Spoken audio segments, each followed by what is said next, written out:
Assalamualaikum, kalian nungguin aku nggak? Nggak suka gelai. Ngancok. Nggak mau.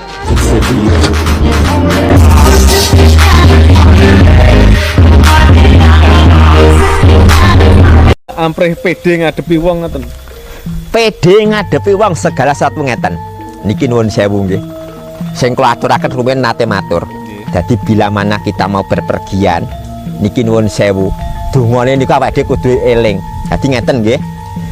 Bismillahirrahmanirrahim. Niku Bismillahirrahmanirrahim. Walaupun saya berkata bismillah itu aja benar, sing nilainya niku bukan kata-katanya tapi adalah hati. Ngaten nggih.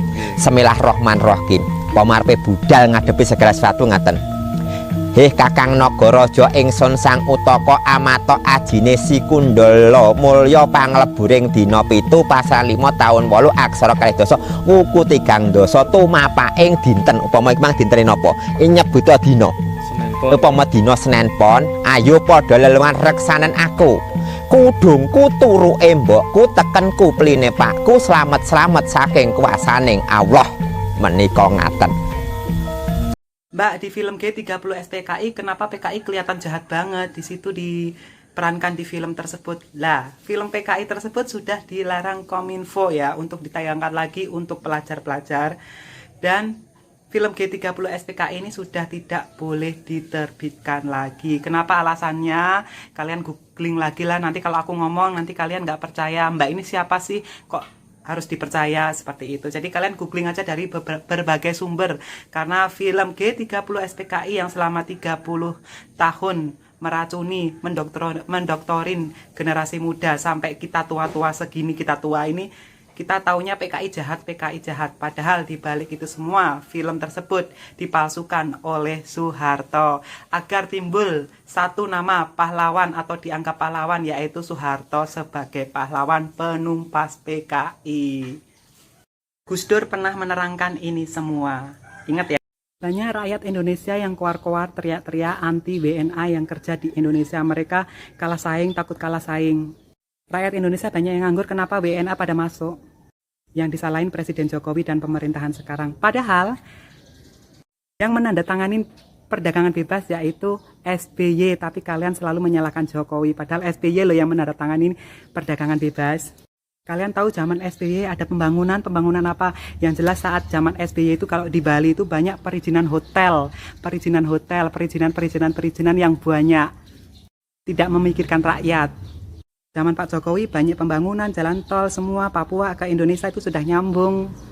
Banyak dibangun juga bandara, airport. Kalian kok bandingin Pak Presiden Jokowi dengan SBY? Ya nggak ada bandingannya. SBY cuman dulu zaman menjabat itu cuman perizinan, memperkaya diri. SBY pemilik saham Transmart. Keluarga Cemara kaya.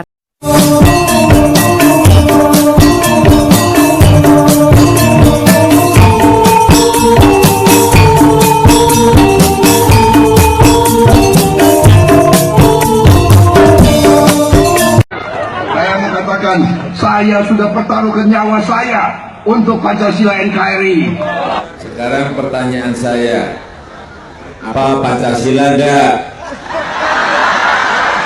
Pancasila itu 5 silanya. Iya kan? Nanti kalau bisa, saya beri sepeda. Jangan hanya teriak-teriak. Pancasila. 1. Yang keras. Ketuhanan yang Maha Esa. 2. Kemanusiaan yang adil dan beradab. 3. Persatuan Indonesia. 4. Kemanusiaan yang kerakyatan. Memang zaman Soeharto sudah ada FPI? Ada dong, dulu namanya PAM Swakarsa. Anggotanya juga ada Rizik Syihab. Lalu saat lengsernya Soeharto itu berganti nama menjadi FPI. Tapi ingat ya, FPI bukan pembela, Front Pembela Islam itu bukan, tapi FPI adalah pemecah umat Islam di Indonesia. Itu adalah tujuan Soeharto dan keluarga cendana. Kalian harus hati-hati lagi, karena Rizik Syihab bukan Habib. Kalian juga baca-baca berita Kominfo bahwa Rizik Syihab bukan Habib itu sudah tertulis di sana. Terus ada yang upload silsilah Rizik Syihab cucu Nabi ke-38 itu juga adalah berita hoax, sudah saya upload di YouTube juga. Jadi kalian juga harus hati-hati karena Islam itu sebenarnya indah. Kita nggak usah memecah belah umat Islam karena apa? Keimanan kita itu hanya Tuhan yang tahu. Kita nggak boleh mengkafirkan orang, kita nggak boleh meragukan keimanan orang lain. Hanya Tuhan yang tahu. Kalian bukan Tuhan, ingat ya, kita semua manusia sama di mata Tuhan.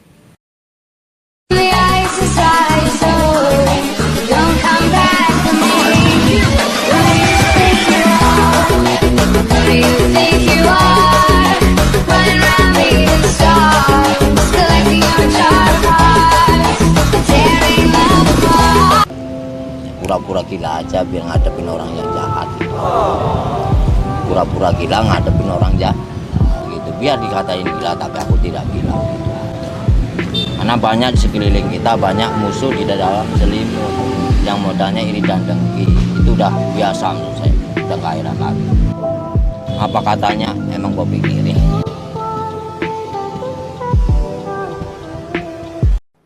Jadi terus terang Bapak Ibu sekalian, saya ini kebiasaan berangkat itu setelah subuh.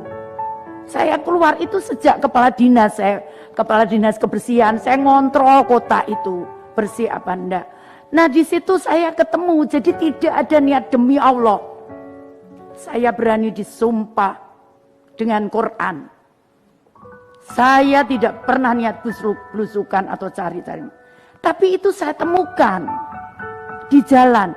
Kalau saya nanya, kamu sudah makan apa belum? Itu kan kewajiban saya sebagai manusia. Dan itu betul, makan itu sampai 2 piring Mbak kadang. Tapi ngomong saya sudah punya rumah Bu. Saya tinggal. Tidak semua berhasil. Tapi bahwa saya kepingin pemulung itu juga dapat bantuan. Karena selama ini mereka tidak dapat bantuan apapun. Mereka tidak punya rumah, hanya karena mereka tidak punya alamat, mereka tidak dapat bantuan. Jadi kenapa hari ini tadi saya data mereka dengan dicenduk capil. Jadi begitu Bapak, jadi demi Allah saya tidak ada niatan apapun. Karena mungkin sebentar lagi saya mati, besok mati saya tidak tahu. Tapi bahwa niat saya adalah niat membantu.